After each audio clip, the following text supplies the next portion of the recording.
শিক্ষার্থীদের মধ্যে গণতন্ত্রের চর্চা অব্যাহত রাখা এবং তাদের আধুনিক বাংলাদেশের নির্মাতা হিসেবে গড়ে তুলতে সারা দেশে মাধ্যমিক পর্যায়ের সকল স্কুলে অনুষ্ঠিত হল স্টুডেন্ট ক্যাবিনেট নির্বাচন। মোট 487টি উপজেলা ও 8টি মহানগরে 22,991টি শিক্ষা প্রতিষ্ঠানে সকাল 9টা থেকে দুপুর 2টা পর্যন্ত এই নির্বাচন অনুষ্ঠিত হয়। শরীফুল ইসলামের রিপোর্ট।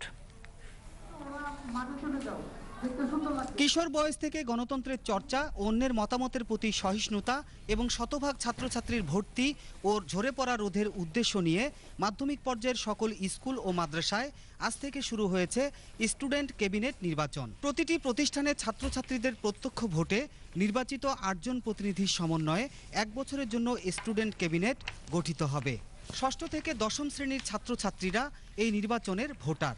এ ধরনের নির্বাচনের মাধ্যমে প্রতিষ্ঠানের সাথে সরাসরি সম্পৃক্ত হতে পেরে খুশি শিক্ষার্থীরা। স্টুডেন্ট ক্যাবিনেট নির্বাচন এর মাধ্যমে আমাদের গণতন্ত্র আরো উন্নত হবে। অবশ্যই সেটা গণতন্ত্র চর্চার জন্যই হচ্ছে। কয়েক বছরের মধ্যে আমরাও একজন জাতীয় ভোটার হয়ে যাব, তখন যেন আমাদের কোনো ধরনের সমস্যা না হয় সেটা শিক্ষাদানের জন্যই আমাদের এই ভোটারের আয়োজন।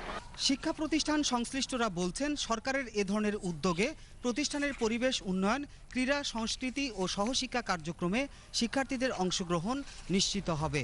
আমাদের শিশুরা যদি পাঠদানের পাশাপাশি তারা যদি গণতান্ত্রিক চর্চা, নিয়ম কানুনটা যদি তারা শিখতে পারে, এরা জাতির ভবিষ্যৎ। আগামীতে এরা জাতীয় নির্বাচনে অংশগ্রহণ করবে, এরা ভোট প্রদান করবে এবং ভোট অধিকার সম্পর্কে তারা সচেতন হবে। শিক্ষামন্ত্রী জানান, আধুনিক বাংলাদেশের নির্মাতা হিসাবে শিক্ষার্থীদের গড়ে তুলতেই সরকারের এই উদ্যোগ। সার্বিকভাবে আমাদের ছেলেমেয়েদেরকে শিক্ষা পাশাপাশি তার যে একজন প্রকৃত দক্ষ দেশপ্রেমিক মানুষ হয়ে গড়ে উঠবার যে কার্যক্রম, সেগুলো শিক্ষা না দিতে পারলে আমাদের প্রকৃত যে লক্ষ্য সেটা অর্জন করা যাবে না। এতে গণতন্ত্রের শিক্ষা, অন্যকে গ্রহণ করে অন্যের মতের প্রতি শ্রদ্ধাশীল হয়ে এগিয়ে যাওয়া, এই শিক্ষাগুলোর মধ্য দিয়ে হবে। গত বছরের আগস্ট থেকে দেশের প্রত্যেক উপজেলা ও মহানগরে পরীক্ষামূলকভাবে সরাসরি নির্বাচনের মাধ্যমে এই স্টুডেন্ট ক্যাবিনেট গঠন করার সিদ্ধান্ত নেয় সরকার। শরীফুল ইসলাম, বাংলাদেশ টেলিভিশন।